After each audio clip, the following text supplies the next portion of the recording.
குறையும் நிறையும் குடும்ப கதை. தாழ்பால் போடாமல் கதவு மூடியிருக்க கதவை திறந்து உள்ளே வந்தாள் அனு. சோஃபாவில் உட்கார்ந்த தேவகி மகளை பார்த்தாள். அனு, பஸ்ஸில் வரனால எப்படி வரப்போறியோன்னு கவலைப்பட்டுக்கிட்டு இருந்தேன். நல்ல வேலை சீக்கிரமாகவே வந்துட்டேன். என்னம்மா, நான் இன்னும் சின்ன குழந்தையா? ஸ்கூட்டியை சர்வீஸ்க்கு விட்டுருக்கேன். ஒரு நாள் தானே, பஸ்ஸில் அதிகம் கூட்டம் இல்லை. ஆஃபீஸிலும் இன்றைக்கி சீக்கிரம் வேலை முடிஞ்சதுனால மேனேஜர் கிளம்ப சொன்னது நல்லதாக போச்சு. சரிம்மா, போய் ட்ரெஸ்ஸை மாற்றிட்டு வா, காஃபி டிஃபன் எடுத்துகிட்டு வரேன்.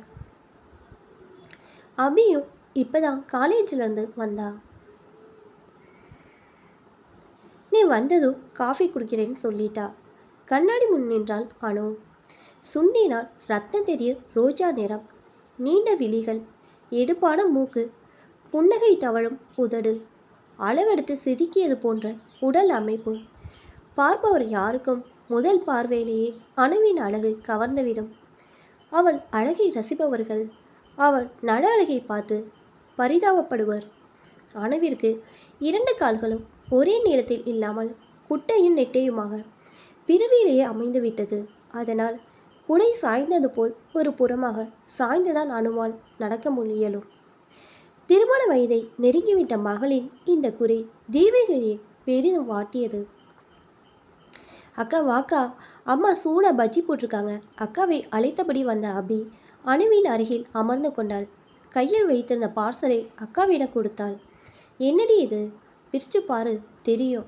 ஆழ்ந்த சிவப்பு வண்ணத்தில் இளம் மஞ்சள் நிற பூக்கள் போட்ட பட்டர் சில்க் புடவை அழகாக இருந்தது. உனக்கு தான் என் ஃப்ரெண்டோட அம்மா வீட்டில் புடவை பிஸ்னஸ் பண்ணுறாங்களாம். ஃப்ரெண்ட்ஸு கேட்டாங்கன்னு நாளை இந்த புடவை கொண்டு வந்தா. இதை பார்த்ததும் எனக்கு பிடிச்சிருச்சு. உனக்கு இது ரொம்ப அழகாக இருக்குன்னு நான் வாங்கிட்டு வந்துட்டேன். விலை 500 ரூபாய். நல்லா இருக்கா? எனக்கு எதுக்குடி, நீ எடுத்துக்க. எங்கள் அக்காவுக்காக நான் செலக்ட் செய்தது. நீ தான் கட்டிக்கணும். உன் கலருக்கு இதை கட்டினா தீபத்தை பாரி ஜொலிப்ப. சொல்லும் தங்கையை அன்புடன் பார்த்தாள். சொந்த வீடு, தேவையான அளவு சுகத்தை வைத்துவிட்டு தான் தேவகியின் கணவர் இறந்து போனார். அனு அபியை சிறு வயதிலிருந்தே தேவகி தான் தனி மனுஷியாக வளர்த்து ஆளாக்கினான். மகள்களை வளர்ப்பதில் அவளுக்கு சிரமம் இறக்கவில்லை. மகளின் குறைதான் அவளுக்கு கவலையை கொடுத்தது. அன்று ஞாயிற்றுக்கிழமை என்பதால் தங்கையுடன் டிவி பார்த்து கொண்டிருந்த அணுவிடம் வந்தால், வீட்டு வேலை செய்யும் ராசாத்தி. அனுமா, உன் துணிமணி இருந்தால் எடுத்துக்கொடு, துவைச்சு போட்டு அயன் செய்து தரேன். உனக்கு பிடிக்குன்னு சோளக்கதிரு சந்தையில் பிஞ்சாக பார்த்து வாங்கிட்டு வந்திருக்கேன். அம்மாவை அவிச்சு தர சொல்லி சாப்பிடுமா. ரொம்ப தேங்க்ஸ் ராசாத்தி. துணி துவைக்க ஏதும் இல்லை, எல்லாத்தையும் லாண்ட்ரிக்கு போட்டுட்டேன். நீ சிரமப்பட வேண்டாம், மற்ற வேலைகளை பாரு. வேலைக்காரியாக இருந்தாலும் தன் மீது பிரியமாக இருக்கும் ராசாத்தியிடம் அன்புடன் பழகுவாள் அனு. ஹாலில் பேச்சு சத்தம் கேட்க தங்கையிடம், அபி, அம்மா யாரோட பேசிகிட்டு இருக்காங்க? அம்மாவோட ஃப்ரெண்ட் அகிலா ஆண்டி வந்திருக்காங்க. அவர்கள் பேசுவது உள்ளே இருக்கும் அணுவின் கை தெளிவாக விழுந்தது. அகிலா, மாப்பிள்ளை வீட்டுக்காரங்க என்ன சொன்னாங்க? அணுவின் ஜாதகம் பொருந்திருக்கா? ஜாதக பொருத்தமெல்லாம் நல்லா தான் இருக்குது. அப்புறம் என்ன அகிலா, அவங்க எதிர்பார்க்குற அளவு சீரெல்லாம் செய்திருவோம். எல்லா சொத்துக்களும் இவங்க 2 பேருக்கு தானே. அதெல்லாம் ஒன்றும் பிரச்சனை இல்லை தேவகி. நான் அணுவோட ஃபோட்டோவை காமிச்சேன், அவங்களுக்கு பிடிச்சிருக்கு. நம்ம அணு காடுகள் சற்று சிறிது பெரிதாக இருப்பதாலே சற்று சாய்ந்து நடப்பதை சொன்னேன்.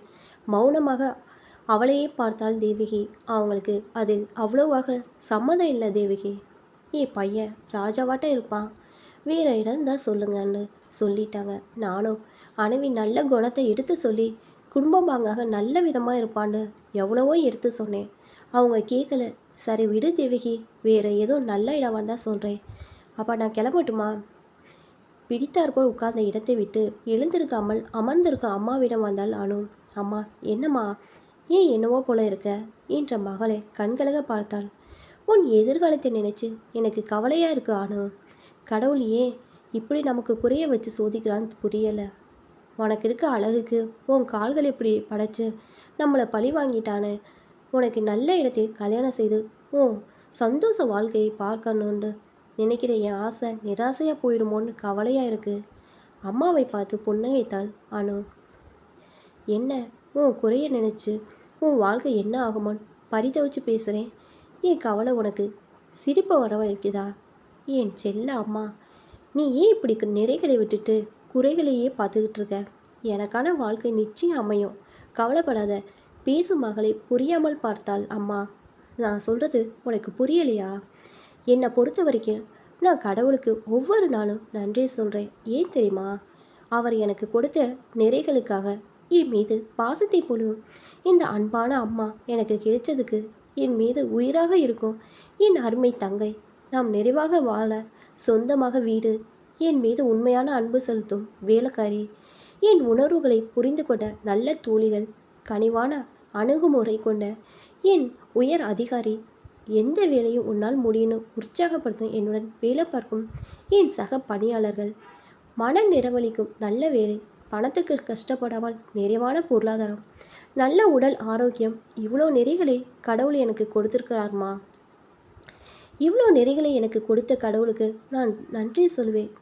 என்னோட இந்த குறையை பெருசாக நினைக்காத. நல்ல மனம் படைத்த ஒருவர் வந்து என்னை துணைவியாக ஏற்றுக்கொள்ளும்போது அதற்காக நான் நன்றி செலுத்தக்கூடிய நாளும் வரலாம். அதனால் நம்மக்கிட்ட இருக்கிற நிறைகளை நினைச்சு பார்த்து கிடைக்கிற வாழ்க்கையை சந்தோஷமாக வாழ்வோம். சரியாம்மா, இனி நீ இப்படி கவலைப்பட்டு உட்கார மாட்டியே. ஆழ்ந்த சிந்தனையோடு தெளிவாக பேசும் மகளை பார்த்து புத்துணர்வு பெற்றவராக புன்னகைத்தாள் தேவகி. இப்போ தான் என்னோடய சேனல் ஃபஸ்ட் டைம் பார்க்குறீங்கன்னா சப்ஸ்கிரைப் பண்ணிக்கோங்க. பக்கத்தில் இருக்க பெல் ஐக்கனை ப்ரெஸ் பண்ணிக்கோங்க. அப்போ தான் நான் ஒவ்வொரு தடவை வீடியோ போடும்போதும் உங்களுக்கு நோட்டிஃபிகேஷனில் வரும். தேங்க்ஸ் ஃபார் வாட்சிங்.